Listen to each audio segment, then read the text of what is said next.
সতর্কবাণী সকল মানুষের জন্য। মৃত্যুকালের সকল সামগ্রী প্রস্তুত রয়েছে। সবাচ্ছাদন বস্ত্র প্রস্তুত, নতুন করে তৈরি করতে হবে না। ওঠাবার লোকজন নতুন করে জন্মাবে না।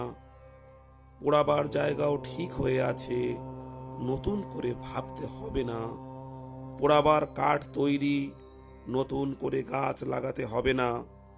কেবল শ্বাস বন্ধ হওয়ার অপেক্ষা। শ্বাস বন্ধ হলেই সব সামগ্রী জুটে যাবে। তাহলে নিশ্চিন্তে বসে আছো কি করে? সতর্ক হও, এই সংসারে চিরকাল থাকা যাবে না। এখানে কেবল মরণশীলরাই থাকে। তাহলে পা ছড়িয়ে বসে আছো কি করে? একটি বারের জন্য ভেবে দেখো, এই সব দিন কি সব সময় একই রকম থাকবে? এখানে বাড়ি নির্মাণ করছো, সেটাকে সাজাচ্ছ, সংগ্রহ করছো, কিন্তু নিজে মৃত্যুর দিকে এগিয়ে চলেছ। যেখানে যাবে আগে সেটির ব্যবস্থা করো। নির্দিষ্ট সময়ে গাড়ি ছাড়বে বলে আগে থেকেই তো প্রস্তুত থাকা হয়।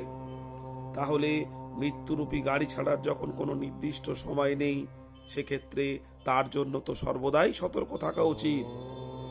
করব এটা নিশ্চিত নয়, কিন্তু মরব এটা নিশ্চিত। ভগবানকে তোমরা দেখতে পাও না, কিন্তু ভগবান সর্বদাই তোমাদের দেখছেন। যা আসে তা চলে যাবে, এটাই নিয়ম। কাল রূপী অগ্নিতে অনবরত সব কিছু জ্বলছে। তাহলে কার ভরসা রাখবো? কিসের ইচ্ছা করব? ভেবে দেখো, নিজের বলে কে আছে? যদি এখনই মৃত্যু হয়, তাহলে কেউ কি আমাদের সাহায্য করতে পারবে? জন্মদিন এলে খুব আহ্লাদ করো যে আমি এত বছরের হলাম। বাস্তবে এত বছরের হওনি, বরং এতগুলি বছর মরে গেছে। অর্থাৎ আমাদের আয়ু থেকে এতগুলো বছর কমে গেছে এবং মৃত্যু এগিয়ে এসেছে।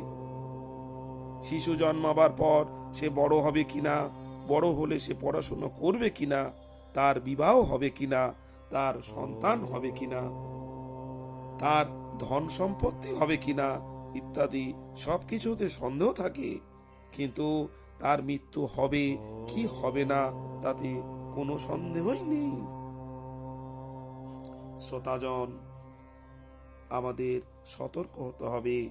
ঈশ্বর চিন্তার মধ্য দিয়ে কাল যাপন করতে হবে।